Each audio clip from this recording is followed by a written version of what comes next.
twists. Both of them have elements of strength. Both of them, I think one is more focused and one is more broad. One is, more bigger picture. One is detail oriented in some ways in reference to who you are and how you focus. And I believe mine was you had the game, I had strength. Okay. Yes. So I would argue that big picture is important.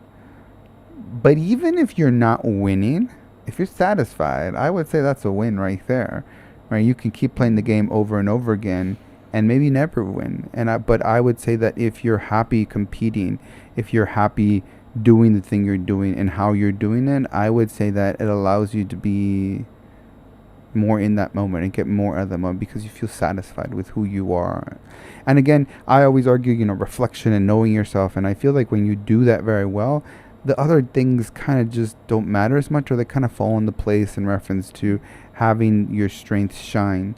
I think the underbelly is of that is also understanding your weaknesses and not over focusing on them just to the point where they don't drag you down. And I think that makes for a very satisfying race, for a very satisfying way of competing or trying to do anything, because you're focused on your how and you're focused on not just what you satisfy you, but where you shine and where people are going to appreciate you and pay you, right? I'm assuming this is like work related, but even if it isn't, I think that if there is somewhere you can share something with, then that makes it more valuable or more satisfying in some ways.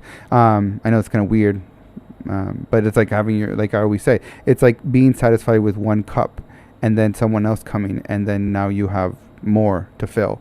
You're still satisfied, but your cup is bigger. Your cup runneth over. So I would say that's why that's more important, because of the satisfaction level of being in that moment. What do you think? I think about how you were framing it initially, and I think the why is also about, well, which cup are you filling up? If we're going to go from the cup metaphor, to be able to step back and look big picture, to get a sense of, is this the direction I want to go in? Is this the reason what is the motivation for me to put my energy into this activity? Sometimes if we're thinking about work, there feels like there may not be a choice to step back, like in a particular moment, or if it's, sometimes it's a privilege to have options, or, to take the time to create options for yourself. But I think that for many people in our audience, there is space. You just have to take it, to step back and say, okay, is this the race I want to run? Is this the specific project that makes sense for me to do if I have the option to choose? Is it going to get me in the direction that I want to go? All right, I think about the idea of, okay, climbing to the top of the mountain, right? I'm in it, I'm in the moment, and there's nothing wrong with that. And then getting to the top and realize, wait, I want to be in the mountain over there. Yeah, that's exactly. This isn't the one I want to be on. And it doesn't discount like the enjoyment or the satisfaction of the challenge of getting to the top of that mountain and the skills that are built in doing that. That's still valuable. And it can be incredibly disappointing after all that to realize all this time I was going up the wrong mountain. So, I mean, these are all kind of figurative, but it's really about not necessarily opposed to being in the moment, but making sure when you're dedicated and in that moment, you're going the north that you want to go, or the direction that you want to go. Yeah, it's really, really hard. I mean, both of them. It's not even hard because they're like, I think in the past we've had difficulty because they're kind of intertwined. And I feel like these two are different things, but they're so strong and so valuable. And yeah, direction is so important. But again, I would say that if somehow, because there is a little overlap, I was thinking about it, right? Because a lot of people aren't satisfied if they're not going in a direction that is, satisfying to them or syncs with who they are. I don't know, the way I would think about it, like if you're digging ditches and you're in a ditch, if you can actually be satisfied there, and just focusing on the little things. I mean, it makes me think of Man's Search for Meaning, which is a great book. You should definitely read it. Yes. Where I really feel like he was satisfied in his own mind, and that's so powerful and that's so amazing. And I wish everyone had that. So I like that's really really strong. Versus you love gardening, like that's where your soul shines, and that's it doesn't matter what you're gardening, but you just love gardening, right? And so that's also really powerful. I would say one is about an island, like you're on a little island and like everything's bombarding you, but you can endure, and that's extremely powerful. And the other was being in an environment where you don't have to suffer, and it doesn't have to be so hard because you thought ahead and you looked at the big picture, and you're not competing against the best of the best, or you're not doing something that isn't making you happy, or going in a direction that doesn't make sense to you. And it's really, so I would say for most people, the element of focusing on those little things about yourself and being able to feel competitive and doing well is lacking. But at the same time, I would say that our audience, I think, struggles with the idea of not of allowing yourself then to feel satisfied in that thing. And this is just purely strength, where I think that most people don't know themselves, don't know their strengths or the weaknesses. And I think that a lot of successful people, they know their weaknesses, they're really good at it, but then they don't actually enjoy it, or allow themselves to feel satisfied and be in the moment. So that's like an extra layer to strength. In reference to game, I'll let you say what you think is best in reference to that, or if you just think I should win. Well, again, they're both complementary. I think having the ability to have the strength is important to play the game. And I think something else is, it's not necessarily a game that about like choosing the game where no one else is to win, right? That if there's, if your objective is to, sell something that no one else is selling, or, be able to excel in a space that you can truly create as your own. I mean, there's also just it's okay if it's in a direction or playing a game or running a race that other people are in, and you don't have to win, but you want to be on the right, it's true. on the right field, on the right track, in that metaphor. But I think there's also an element of not getting swayed by everyone around us. And I think this is true for both the game and the strength, Very where because it just made me think of it like, find your own. Well, you don't have to find your own, but you do want to make sure that it is what makes sense for you. Yeah. I think both have that. Because it's going up that mountain and realizing, oh wait, this is the one that I felt like was expected of me, or that everyone in my cohort or my friends or family are doing, but it's not really what I wanted. But maybe it's also tricky because maybe you don't know what you want. And I think that's really difficult, and something I've struggled with too, saying, well, yes, of course I'm going to do this, and then I'll just take the job that's there or whatever it may be, because you're not really sure. And I think that takes the stepping back and thinking, well, what do I like? What am I interested in? If it's not clear, like I want to do something related to gardening or whatever your passion, doesn't always have to be a passion, may be. And sometimes you don't know, and you just have to try. And then it comes to this taking the moment to step back and reflect periodically and say, maybe I try something different, and that's okay. Yeah, it was really good. I think most people can't climb up the wrong mountain and feel satisfied in doing that. But, the game, I think, for a lot of people that are successful is a big one, because I think a lot of people are successful. One of the reasons that they feel like something's missing is because, like you said, they were playing the mountain or the game that they thought they should be playing because of what other people told them, because of how they were raised, because of society, whatever it is. And so that being said, but then again, I think, I don't know, usually I always resort to what would be better for my audience, but I think it really depends because like if you are successful, something's missing, and you're in the wrong place, and you might not ever get it because it's so hard, right? Because it's always harder when you're in the wrong mountain, right? Yes, it's harder it's to more feel of a struggle. satisfied when you're in the wrong mountain. If you can do it, great. Or if you're just beginning and you don't really have a choice in your career, then that's really powerful.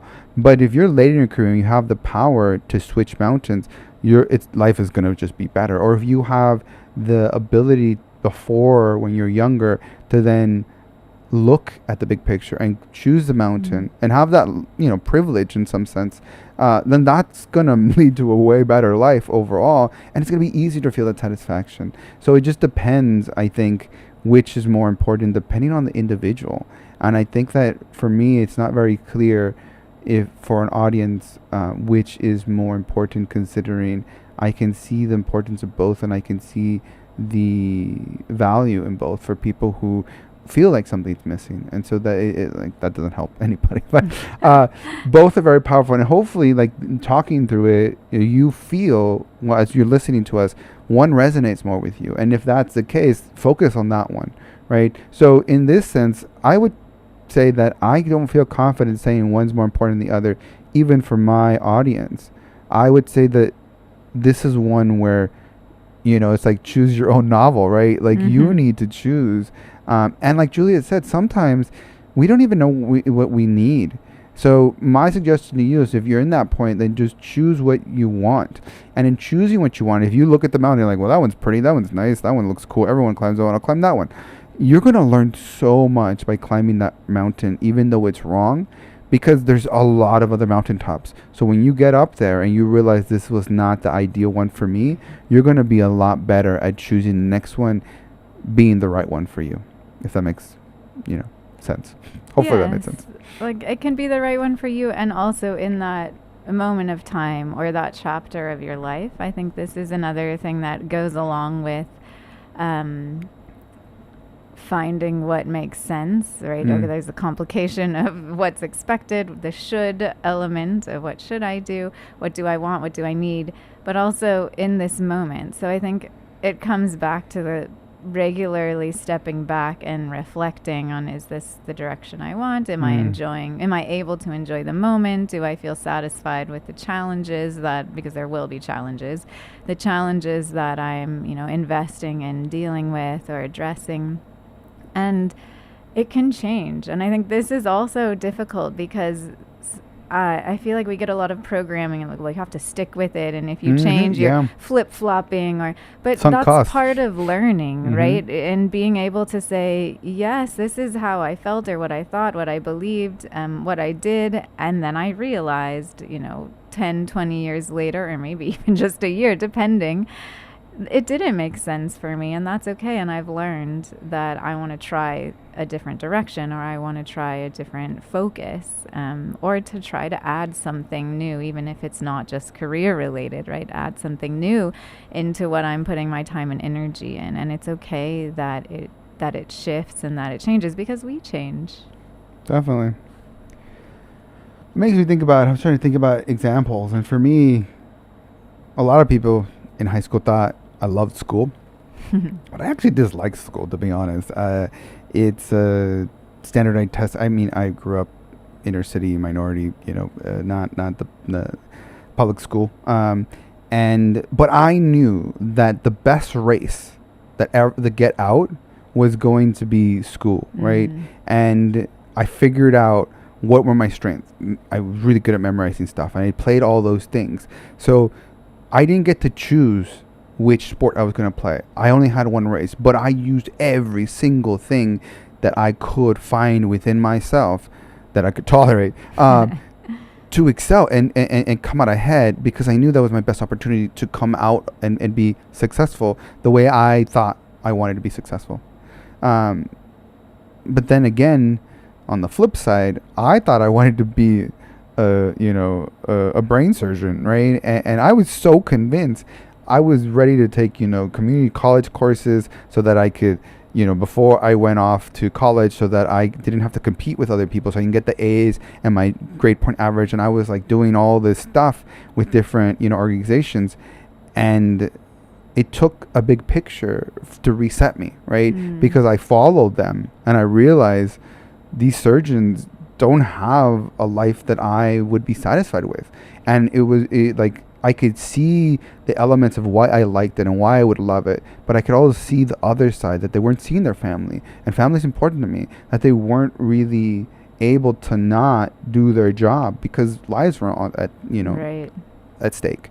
And I know that I can't deal with that. Well, I would just be like, well, I want to save a life. I'm not going to spend time with my family because I can save a life. That's more important. And instead of just being like, well, I'll figure it out later, I was like, nope, I'm done. Like, there's no point, because this is my weakness and it's going to exploit my weakness. Doesn't make sense. And so sometimes with things like that in life, it's both of those examples are really good, but it just depends on where you're at and where you find yourself. But bottom line is reflection. I think reflection is really important, so you can decipher which of those things you're in. For homework, I would say that if you find yourself struggling with the big picture, then stop and reflect and ask yourself, in a year, in 10 years, even a month, if you keep doing what you're doing, where are you going to be? And are you going to be satisfied with that? And if you aren't, then start maybe looking at that big picture and redirecting to a different north. And also that if you do find yourself, wow, I'm really happy here, I'm satisfied, but I'm not winning, right? And I want to be winning, whatever winning means. And I would say stop, and this sounds really silly, but I'm telling you it works. It's just stop before you decide something. In a day, just at least once stop before you make a decision and take a deep breath and then think about it just for a minute. Set a timer if you want, because we all have pressing time schedules. Just take 1 minute and say, is this the best case scenario? And sometimes at the end, you consider a bunch of things that you still don't know. Just decide, right? Most of the time when that happens, you don't really have power, or they're not going to make a difference anyways. Not always, but typically. But most of the time, you're like, this one makes more sense. And you do it. And even when you're wrong, you don't regret it, because you're like, it made sense. Like, I was wrong, but there's all the stuff I didn't know, and you don't know what you don't know. So I would say either stop, take a deep breath, and think about every decision that you're doing for a day, or once at least, or do a reflection for 5 minutes and ask yourself where you're going to be at a certain point in your future, and are you going to be satisfied with that? And if you aren't, then think of the next baby step to change that, even if it's just a micro adjustment.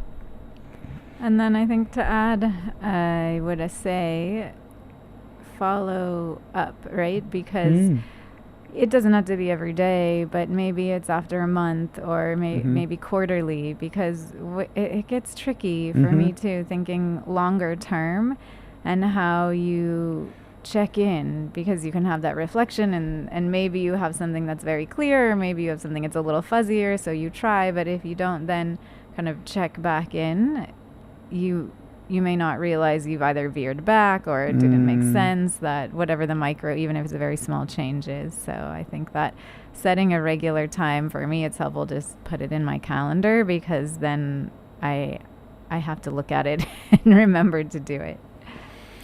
No, I think that's a great idea.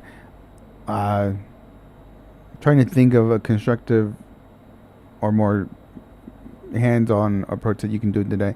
Setting your calendar. I would say that if you are taking the big picture approach, right, I think this makes more sense. Right. If you're taking the smaller approach day by day, then you can do it, but it gets a little more messy. But for the big picture, right, if you say, hey, I don't like where I'm going, I don't think I'm going to be satisfied, then you make that adjustment. You do that baby step, but then you set a mile marker somewhere and you come back to it, whether it's a month, a year, a week, whatever it is, and you come back and you do it again. And that's going to make it a little easier, because sometimes you're like, holy smokes, my mountain's way over there, and you're and that could be a lot, right? And so you're like, okay, I'm just going to start moving that way, right? And it's that first step, just getting yourself moving. But then sometimes the water takes you away, and you veer off course, and you got to make a lot more adjustment or less adjustment. And I think that's extremely important to be able to have those mile markers. And sometimes along the way, your direction changes. You realize, actually, I think this is going to be better now that I know what I need better, because I figured out those wants, which is difficult. And there's nothing, be kind to yourself. There's nothing wrong with going up the wrong mountain. Like, this is exactly. life. Like, you should be really proud of yourself. Most people are like, not going to move. They're just like, well, I'll go wherever people take me, right? And then they're just unhappy, I think, overall, because they're just getting pushed around. You're choosing this mountain, and you went up it, and you feel like something's missing when you get to the top of it. That's okay. That's part of life. You are living your life. Living life is doing things, and you are winning, right?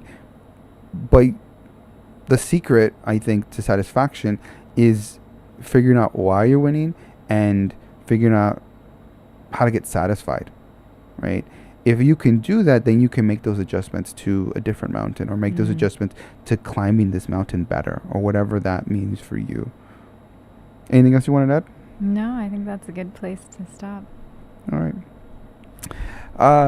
So tell us in the comments which was right for you, which you felt was stronger for you in reference to, was it focusing on your strength, or was it looking at the big picture and being more strategic in that sense? And if tell us how the homeworks go, and if you have any ideas for the next video, please comment below. We are always open to new ideas, and until next time, stay curious, stay open, and stay true to you. Thanks for watching. And please check out the book as well as the framework. It's out now. If you want to take a look, it's pretty much a workbook and a more concise, easier way to go back and really get the meat of the book, at the same time have more ways to put it into action. So please check it out. Thanks again.